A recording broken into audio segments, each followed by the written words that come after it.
sans attendre, nous allons accueillir Jean Messia, qui a la bonne idée d'être là. Merci beaucoup, Jean. Bonjour, et Richard. avec qui nous allons parler d'un sujet bien précis qui est les différents styles de négociation entre Trump et Macron, mais on va d'abord revenir sur 2 ou 3 points d'actualité qui vous tenaient à cœur, Jean. Oui, tout à fait. J'ai assisté évidemment avec une infinie tristesse à la nouvelle qui nous a été donnée hier, celle de la mort des enfants Bibas, dont un bébé de 9 mois, l'autre n'ayant que 2 ans, je crois, et la mère. Donc c'est toute une famille dont les bébés qui ont été décimés par le Hamas. Le Hamas autoproclamé mouvement de la résistance islamique. Ce matin, évidemment, mes pensées vont au père qui maintenant souffre le martyre de vivre ça seul, de vivre sans sa famille. Ces gens disent, les gens du Hamas disent agir au nom de Dieu.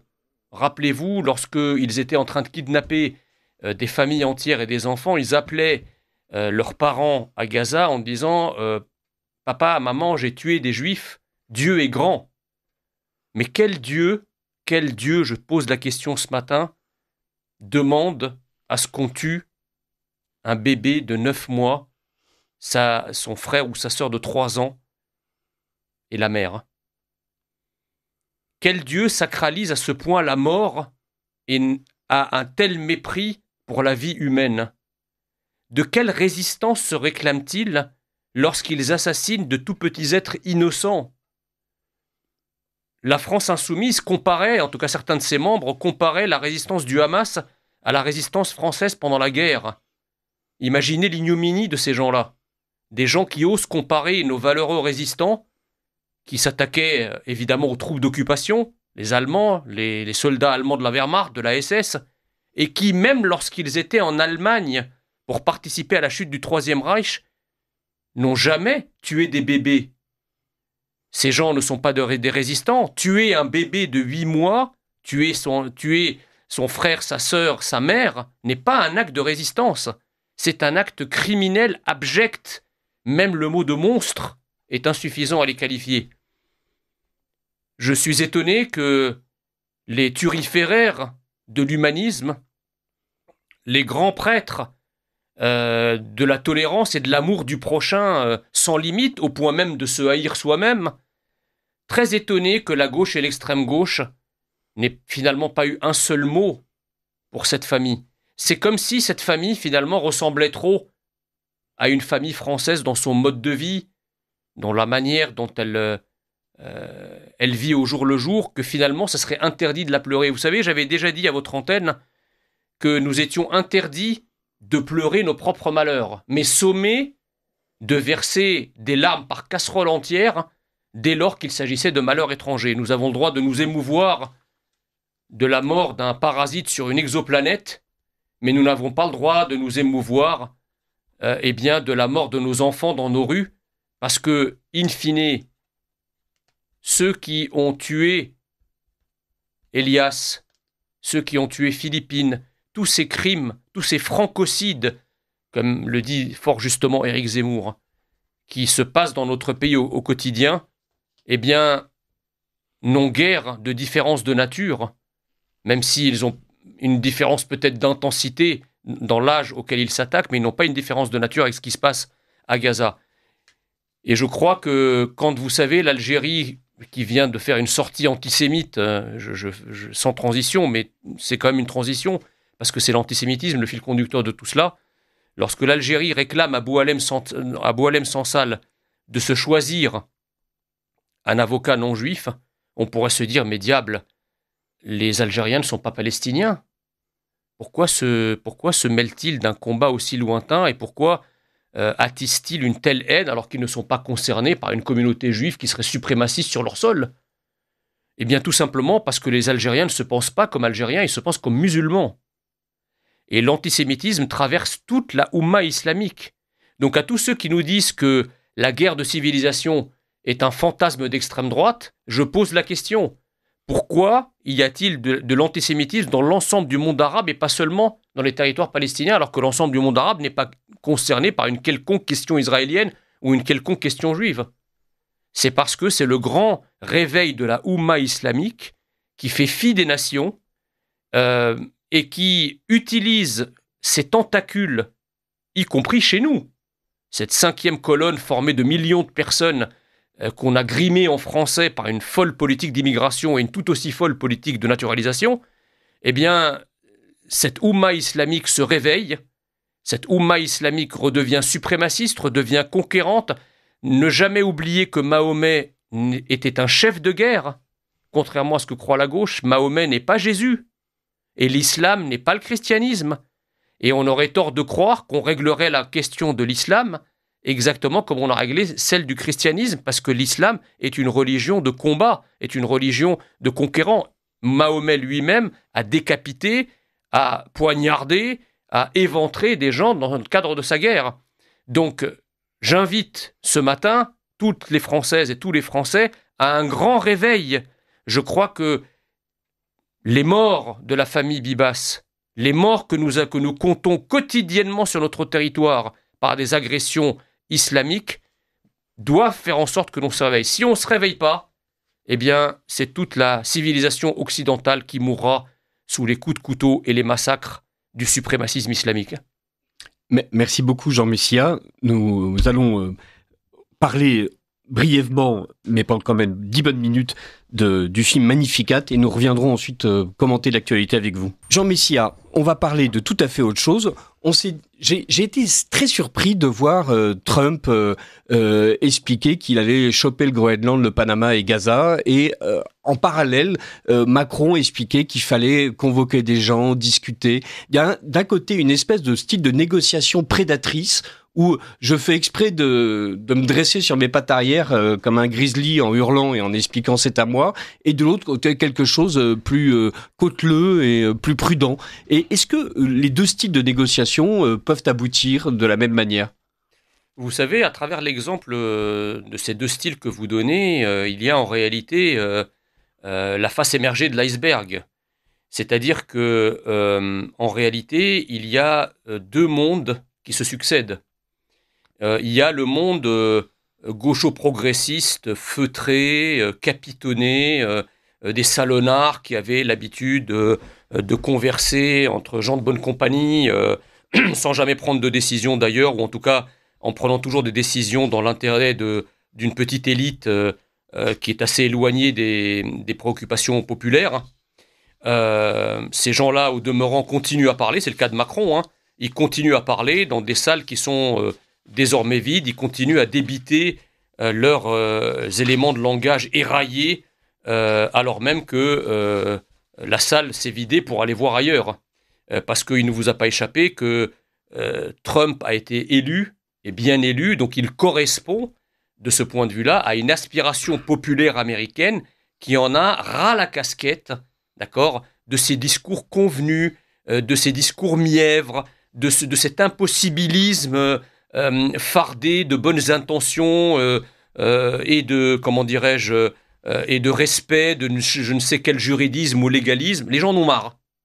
Et donc les gens, le peuple qu'il a élu, veut voir un chef. Alors évidemment, comme le balancier a été très loin dans le sens de l'impuissance, de la volonté d'impuissance, de tout est impossible, on peut rien faire. À chaque fois que vous dites je vais agir dans un domaine, ah non mais vous n'y pensez pas, vous avez tel obstacle, telle entrave, etc. À la fin on fait rien. Eh bien, Trump est d'une certaine manière, le balancier va dans l'autre sens, mais de manière parfois verbalement outrancière. Mais il y a fort à parier que les choses vont, en tout cas sur le plan sémantique et sur le plan de la prise de parole, s'équilibrer pour arriver à des choses qui conservent l'élan de la volonté, qui conservent l'appétence pour l'action, tout en ayant un discours un peu plus enrobé. Donc de ce point de vue-là, c'est pas simplement deux styles qui s'affrontent. Ça, c'est, et comme dirait Victor Hugo, de toute façon, la forme n'est jamais que le fond qui remonte à la surface. Et là, on est dedans. C'est deux fonds différents, au-delà du style. Le style de Trump, c'est qu'il est possible d'agir. Il est possible d'obtenir une paix. Alors j'entendais d'ailleurs récemment certains évoquer que l'attitude de Trump vis-à-vis de l'Ukraine, c'est une attitude munichoise. Mais quelle analyse stupide ces gens-là ont oublié que Munich avait eu lieu avant la guerre, hein.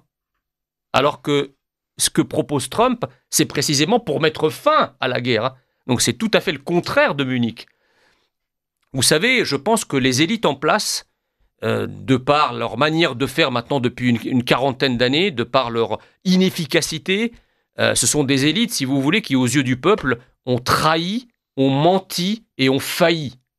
Et donc à côté de ça, eh bien Trump, et d'ailleurs il l'avait beaucoup plus que défloré au cours de son premier mandat, puisque ça a quand même été, s'il y a bien quelqu'un qui méritait un prix Nobel de la paix dans les années 2016 à 2020, c'est bien Trump.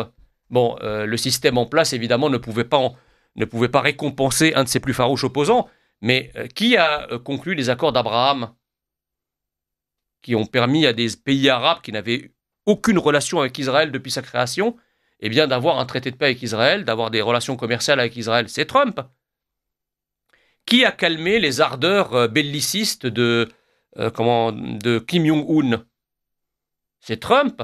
C'est pas les élites gaucho-progressistes capitonnées et réchauffées à côté du réchaud des Nations Unies, et dont elles sont d'ailleurs une illustration assez décevante. Donc, tout ça pour dire que la méthode Trump, au-delà du style, c'est une aspiration populaire profonde de peuples qui ne veulent pas mourir, de peuples qui croient que la politique reste prométhéenne, que l'action politique peut effectivement infléchir le réel. Excusez, mais pendant des siècles, ça a été ça. Qu'est-ce qui est arrivé à l'Occident depuis une cinquantaine d'années à croire que plus rien n'est possible? Enfin, l'Occident, on disait jamais plus lourd que l'air ne volera. L'Occident a fait voler des avions, il a fait voler des navettes spatiales, il a participé à des progrès considérables dont il a d'ailleurs fait bénéficier une grande partie de la population humaine. Qu'est-ce qui se passe? Trump est l'héritier de cette, de cette tradition occidentale du oui, yes, we can, oui, nous pouvons. Voilà. Et Macron, lui, reste engoncé dans des schémas perclus d'inaction, de corset, tout est corseté, restreint, étriqué. Voilà. Et donc, à travers votre question, encore une fois, c'est le grand retour de la politique. Je pense que, quoi qu'on en pense de Trump, Trump redonne ses lettres de noblesse à l'action politique. Alors, j'entends bien. Malgré tout, j'avais tendance à voir ça d'un point de vue un peu plus commercial. On sait que pour emporter une affaire, il y a plusieurs manières de négocier. On commence par mettre tout le monde autour de la table, chacun exprime quels sont ses désirs, on essaie de trouver la moyenne de la chose. Et il y a d'autres méthodes, comme par exemple de faire une proposition qui est si outrancière que...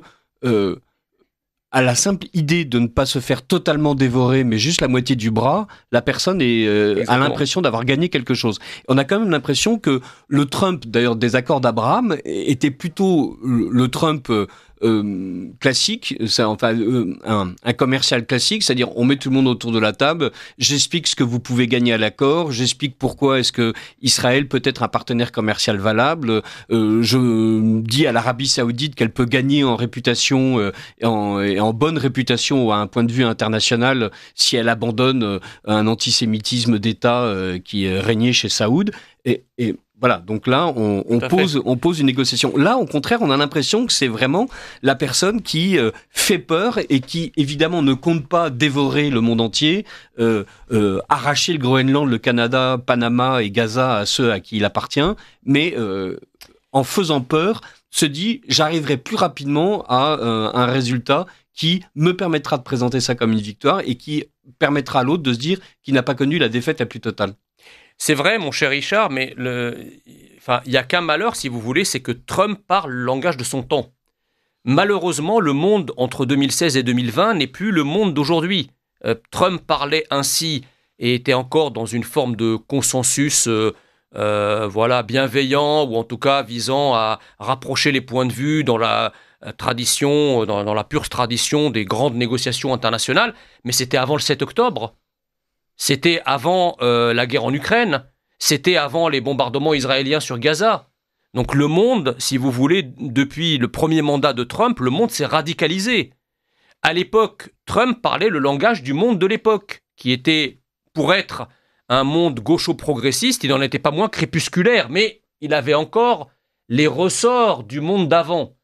Là, nous avons basculé dans une autre dimension, en tout cas par rapport au dossier que vous avez soulevé. Évidemment que les relations israélo-palestiniennes en 2025 ne sont plus celles de 2017. Évidemment que les relations avec la Russie ne peuvent pas être non plus celles de 2017. Entre-temps, il y a eu quand même la guerre, il y a eu 1 million de morts dans la guerre russo-ukrainienne, il y en a eu plusieurs dizaines, plusieurs centaines de milliers dans la guerre israélo-palestinienne. Donc Trump, pour mettre fin... D'ailleurs, ces guerres-là n'auraient probablement pas démarré si Trump était resté au pouvoir. Mais ça, c'est une autre affaire. Tout ça pour dire que,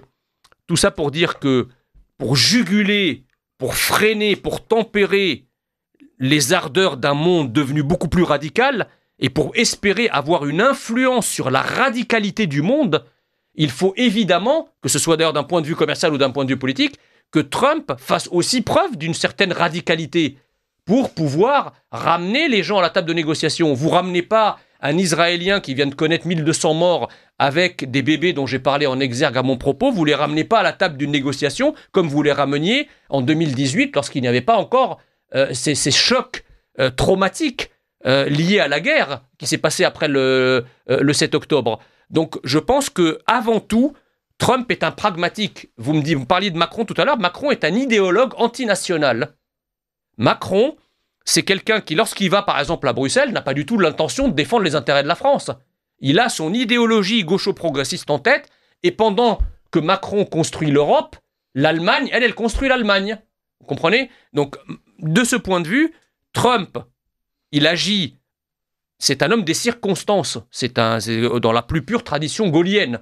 C'est l'homme de la circonstance. La circonstance a évolué, on adapte sa stratégie par rapport aux circonstances. Et évidemment, vous avez parlé de beaucoup de commercial, je suis d'accord avec vous, c'est de là où vient Trump. Trump est un homme d'affaires carnassier, vorace, qui a quand même le cuir épais des négociations qu'il a pu mener dans le monde des affaires, qui n'est que rarement un monde très tendre.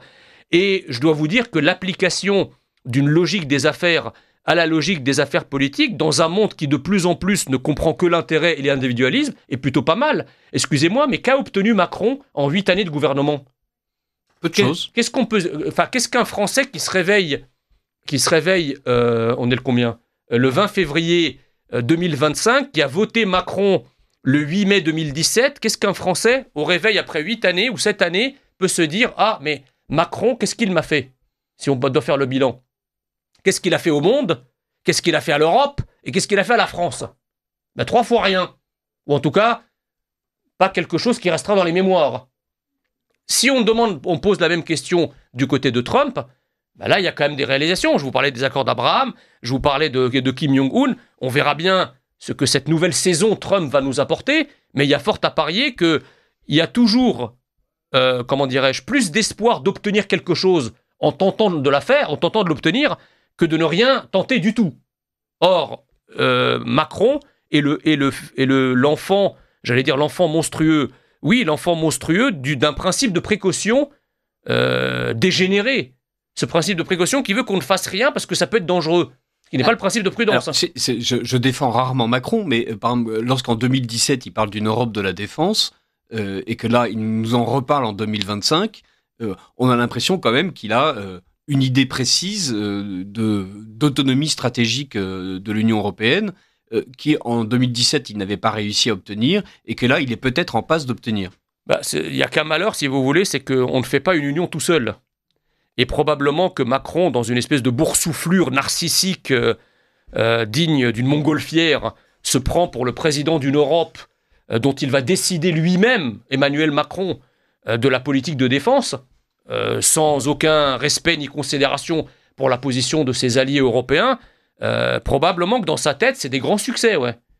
Mais les succès les plus fabuleux, vous savez, dans la tête d'un président narcissique, ce sont les succès que l'on se fabrique dans son monde parallèle. Le problème, si vous voulez, c'est que quand la Pologne, par exemple, au lieu de commander des Rafales, commande des F-15 américains, quand l'ensemble des pays d'Europe de l'Est, qui sont membres de l'Union européenne, recherchent davantage le parapluie américain qu'une défense réellement française, au sens où l'entendait le général de Gaulle, vous savez, cette union, à mon avis, est illusoire. Si on n'est pas capable de créer sa propre capacité de défense, et sa propre politique de défense, c'est ça qui est incroyable dans ce système, c'est l'aporie, et je terminerai par là, l'aporie principale de la pensée européenne des élites françaises. Ils croient qu'ils peuvent réussir en Europe ce qu'ils ont foiré dans leur propre pays. Mais que diable, quel est le plus facile à réussir ? De construire quelque chose sur le plan national quand vous êtes élu président, quand vous avez la légitimité pour agir, quand vous avez le Parlement avec vous, quand vous avez un ministre de la Défense à qui il suffit de donner les directives pour qu'il construise, quand vous avez les crédits qui vous permettent de construire une industrie militaire. Regardez la politique de défense du général de Gaulle, que diable, en pleine guerre froide, quand il y avait deux superpuissances. La France du général de Gaulle, la France pays moyen, a réussi à se construire une dissuasion nucléaire, une armée qui la rendait autonome stratégiquement. Et il n'était pas question d'Union européenne. Donc comment se fait-il que nos élites prétendent pouvoir construire à l'échelle européenne là où ils ne disposent quasiment d'aucun levier? Comment construire une industrie et une politique aussi complexe que la politique de défense alors même qu'ils l'ont sabordée au plan national et qu'ils sont infoutus de la reconstruire au plan national? Si vous voulez que votre politique de défense européenne soit crédible, eh bien, messieurs les gouvernants, commencez d'abord par rendre crédible votre politique de défense nationale. Voilà, excellente conclusion. Merci beaucoup, Jean, de nous avoir pas vraiment éclairé sur le style de Macron et de Trump, mais en tout cas sur l'efficacité présumée de Trump et sur l'efficacité, hélas, prouvée de Macron. On verra quand même si les propositions du président américain vont bouleverser considérablement les équilibres territoriaux ou si, là aussi, l'hégémonie américaine s'établira d'une autre manière.